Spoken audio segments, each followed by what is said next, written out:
2008 жылы травма алдым.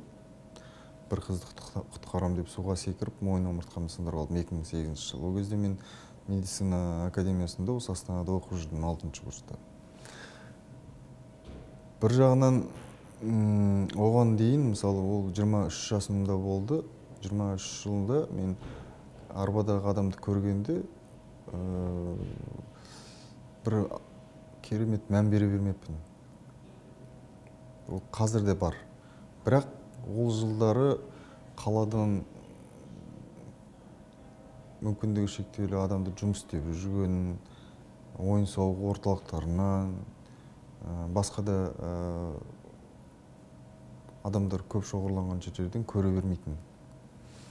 Сол кезде мен травма алғаннан кейін, менің ойымша, кейбір достарым айтады, енді сол уақыттан бастап арбада отырғандар, мүгедектер толығымен қаланың қоғаммен бірлесе шыға бастады деп. Мен сол кезден бастап, енді өзім арбада отырғаннан кейін бе, осы адамдардың қоғаммен бірге өмір сүре бастаған көрдім. 2008 жылы травма алғаннан кейін 2 жыл төсек тартып жаттым, толық. Тек қана постельный режим дейді ғой. Тамақты төсек әкеп береді, енді тек қана төсекте жаттым, қол-аяғым байтып төбеге қарап. Ал 10 жылдан бастап реабилитациялық орталық дейді. Бізде Қазақстанда ондай қарастырылмаған, тек қана нейрохирургия орталығында бөлімше бар. Ол негізгі міндеті операциядан шыққаннан кейін адамдарды оңалту. Ал бізде бүкіл Қазақстанда кезінде, СССР кезінде Қарағандыда ғана болған екен, оның өзін жауып тастаған.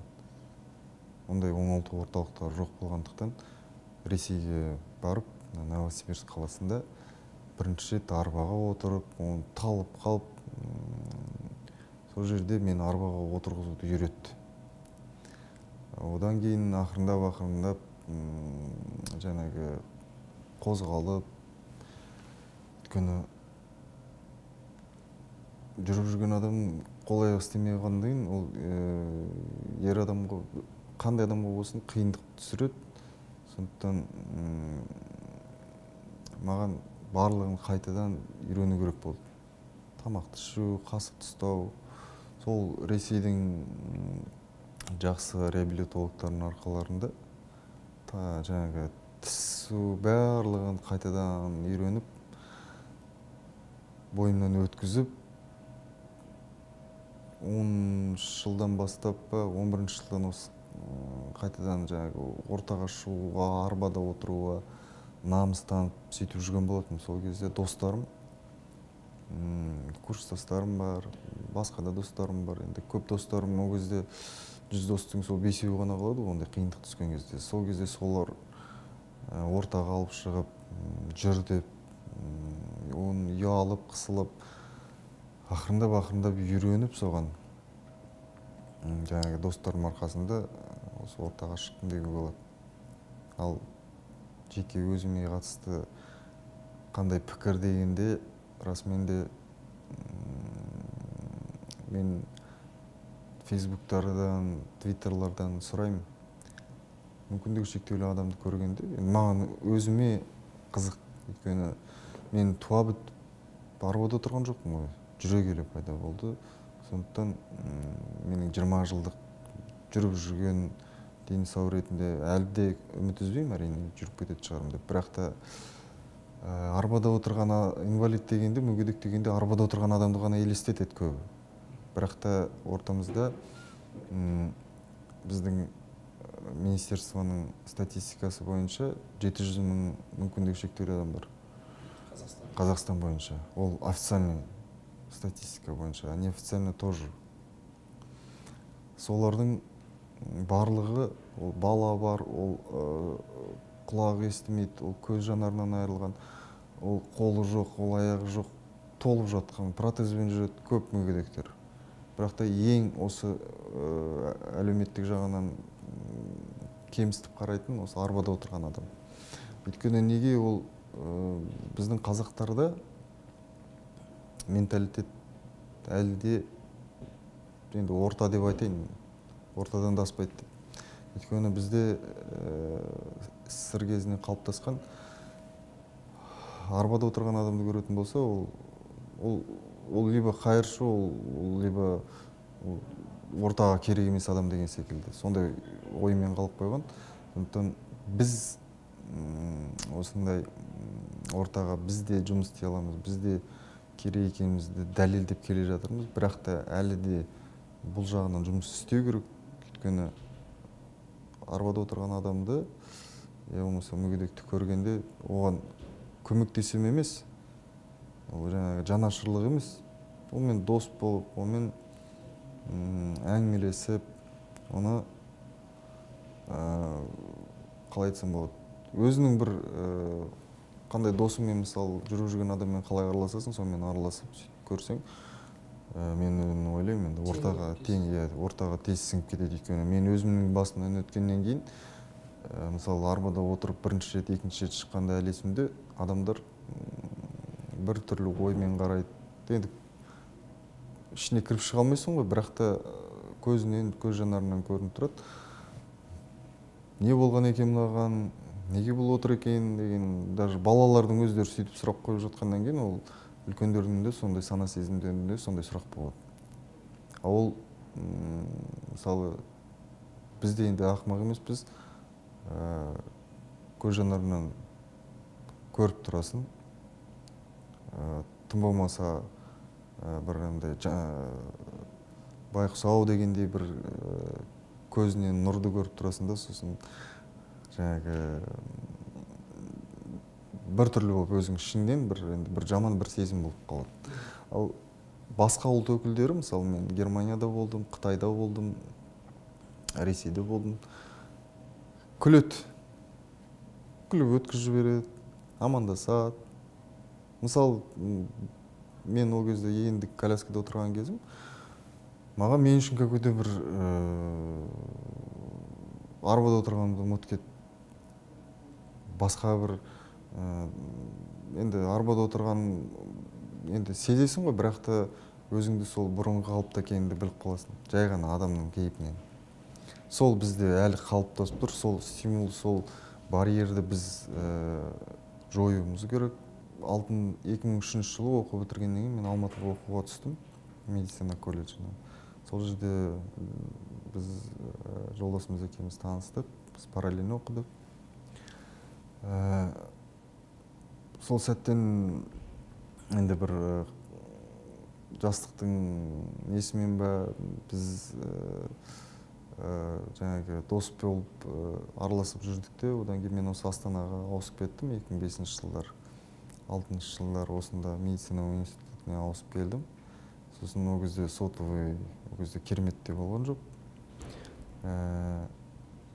Байланыс үзіліп қалды да, 2008 жылы менің травма алғанымды естіп, 2010 жылдар, 11 жылдар естейді бұл мен досымнан. Содан кейін біздің қайттан жаңағы, ол кезде агент деген болды, сол арқылы бір-бірімізді тауып, телефон арқылы қайтадан байланысымызды қолдап, араласып, сосын кездесіп жүрдік. Мен Алматыға барып жүрдім, жұмыс сапарларымен, ол келіп жүрді. Сөйтіп 2013 жылы үйлендік. Кішігірім жаңағы Арнұр Лаура Искаковтар десеңіздер, YouTube каналында біздің love story'міз бар. Ол жерде толық көрсетілген біздің қалай танысқанымыз, қалай үйленгеніміз. Сол сәттен бастап мені 4 жыл өтті. Толыққанды өмір сүріп жатырмыз, бірақ көп адамдар қызықтайды,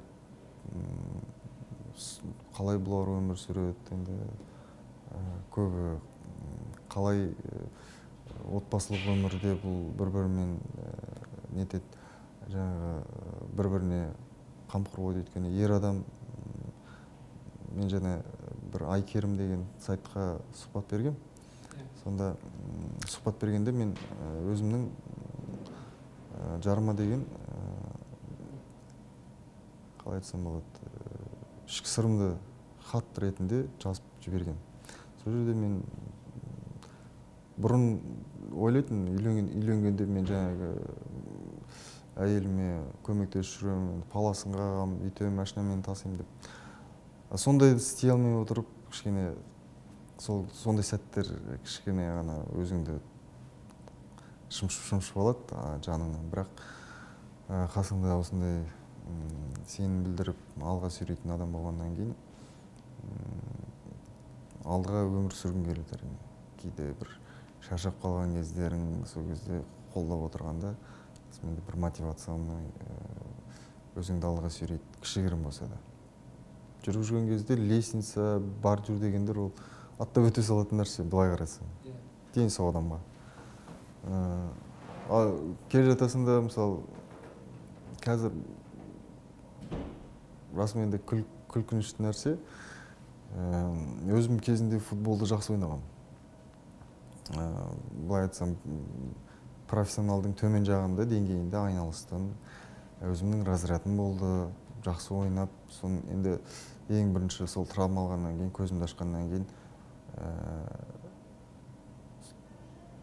бір енді жылап бір ойбай деп бір адамдар болады ғой. Ондай нәрсе болған жоқ. Мен бірінші неде көзімді ашып аяғымды қозғап отырыстым да, футболдан айырылып қалдым деп. Ең бір ер адамның бір стрессін шығаратын бір жақсы бір ненің бірі ғой, спорттың түрі. Сол кезден қазір кез салыстырғанда, мысалы, бордюрдің өзін өте алмай қалып тұрғанда, кішкене заң келеді, еркек ретінде ол намысыңа тиеді. Бірақ та не үшін қынжылтады, не үшін ашуланасың, өйткені басқаламыз. Елорда ретінде 30 мемлекеттің қатарына кірейін деп тұрған кезде бір бордюрден өтілмей тұрғаның әрине ашуландырады. Сосын тұрасында жаңағы секілді өтіп бара жатқан адамдарға көмектесесің. Екі шап-шап береді, көтеріп алғанда енді ол аттракционда мен емінеді, мысалы тегін. Аттракционда да өйтіп ұшып жүресің, сол секілді. Бұл да мен енді ойлаймын, енді бір аттракционның бір астанамыз көп жерлерге үлкен лестницалар салып тастаған, соған шыға алмай жүреміз. Мүмкіндігі шектеулі азаматтың жұмыс, жаңағы өмір сүру ортасына келу үшін ең бірінші, әрине қолжетімді жасау керек. Ең бірінші Германияда қалай? Арбада отырған адам травма алды. Бір ай, 2 ай өтпей тұрып, әлеуметтік қызметкер келеді үйіне. Әлеуметтік қызметкер келеді де, жаңағы инвалидностьтың жазады тобын. Бізде инвалидность 1, 2, 3 деген ғана бар, болды. Оларда инвалидность 1 А, жеңіл, ауыр, Б, орташа, В, жеңіл, солай бөлінеді. Содан кейін барады да, ол адамның толыққанды размерін алады, денесінің. Содан кейін барады да, үйінің қолжетімділігін қарайды, архитекторлар келіп. Ванныйға кіріп шығуын, кухнясының жаңағы өзі тартып алатындай мебелін жасайды. Яғни толық үйін, және ол жаңағы денесінің размерін алғаннан кейін арбасына әкеп береді. Бір электр, бір прогулочный дейді, бір үйде жүретін, басқа да арбалардың түрлері көп, соларды әкеп береді, тегін. Біз де оған жазыламыз, оны жылдап, мен бір арбаны тостым, 1 жыл тостым. Мысалы, мен оны отырғымда келген жоқ. Қытайдың арбасы. Ол кісілер толыққанды размерін әкеп, ыңғайлы отырады, үйін бәрін ыңғайлы жасайды, үйінен шығып, неге дейін, машинасы болса, машинасымен жасап береді, ручной управление дейді, қолмен жасап жүргізетін. Бұрын есіңізде болса, Запорождарға, соғыс кезіндегі ардагерлерге жасаған ондайлар, совет үкіметі кезінде. Қазір ол кісілер жаңағы жақсы көліктерді алады да, сол кісілерге кіріп, арбамен кіреді, көлігін айдап кете береді қалаған жағына. Ол көлігі болса әрине. Көлігі жоқ адамдар барады да, жаңағы қоғамдық транспортпен бір жерге бару керек. Сол үйден жаңағы остановкаға дейін бордюрдің барлығын ыңғайлап жасайды. Ол кезінде мына 90-шы жылдар Германия сөйтіп бастаған. Сосын ана мүмкіндігі шектеулі адам барады да, көлігін жаңа қоғамдық көлікке отырады да, баратын жеріне барып, қайтып келеді. Міне, бізге осы ғана керек. Мемлекет білім беру керек. Тегін. Орта білім, ол жоғарғы білім, ол магистрлік білім, қандай сала болсын, оқығым келеді дейтін болса, тегін беру керек. Қандай адам келетін болса, главное, мүгедек болса. Екіншісі жұмыс. Бітіргеннен кейін жұмыс. 3% квота бізде әлі күнге дейін ешкім орындап отырған жоқ. Сол 3% квотаны реттейтін бір мекеме жоқ. Прокуратураның өзі, былай айтсақ, барсаң, сол заявление сол жақта қалып қояды, кіре берісте. Үшіншісі ол мемлекет тарапынан качестволық, жақсы арба, я болмаса кімге қандай ИПР деген болады, мысалы мүгедекке қандай нәрсе керектігін жазылады сол жерде. Сол берілетін нәрселердің барлығы жақсы болса, қытайлық емес, сапалы.